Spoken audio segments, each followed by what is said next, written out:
Hey, Shabbat Shalom. It is still Yom Ha'atzmaut right now, and this Shabbat is going to be the Shabbos following Yom Ha'atzmaut. So I wanted to tell you what Israel means to me. You know, Israel means so many different things to so many different people.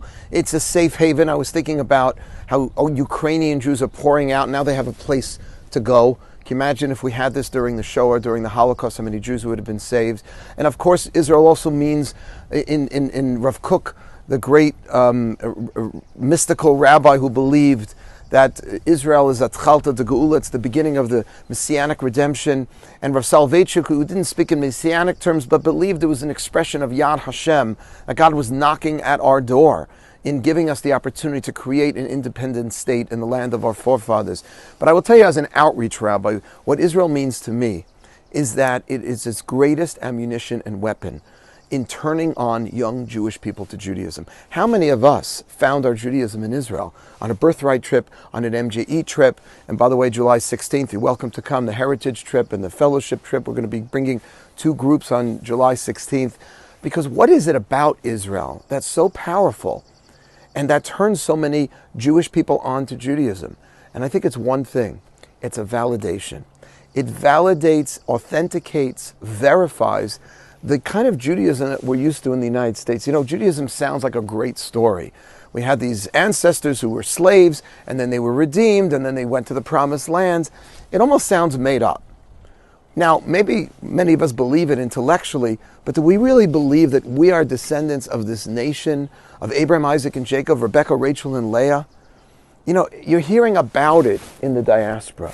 When you're in Israel, you don't have to kind of like prove it as much, because you can actually go and see the very places where our patriarchs and matriarchs walked. We can go to Hebron and see where they're buried. We can go to the wall, the last remaining remnant of the ancient temple that Solomon built.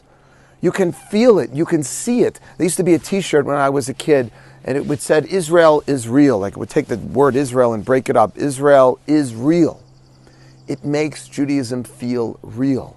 That's why the founders of Birthright and all these other groups, including MJE, pump a lot of energy and money and resources into bringing young Jewish people to Israel. Because, you know, the Talmud says, Avira da'aretz machkim, there's something about the atmosphere that's conducive. And I think, just to put this into, articulate this into words, what's conducive is that it feels like there's something real happening here. And America's amazing, and our Judaism in New York is awesome.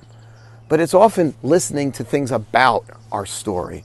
Whereas when you're in Israel, you can experience the story because you can be in those actual places. And therefore, Israel validates, verifies, authenticates these stories we heard about our history. That's where the history happened, and it's still happening. And that is our opportunity for all of us to be involved in Israel, coming with us to Israel, supporting Israel, being mindful of what's going on there all the time, because that's where Jewish history is unfolding, and we need to be part of that. And so on this day of Yom Ha'atzmaut, I want to bless each and every one of us, all of us, to stay connected to Israel and to remember how important it is, not only as a safe haven, not only as the beginning of the redemption of the Jewish people, but also as something that can validate what we feel, what we believe as Jews, that this is real. Our Judaism, our Torah, our land is real. It's there for the taking. Get on a plane, go to Israel, come with us July 16th, and celebrate Yom Ha'atzmaut Sameach. Happy 74 Israel.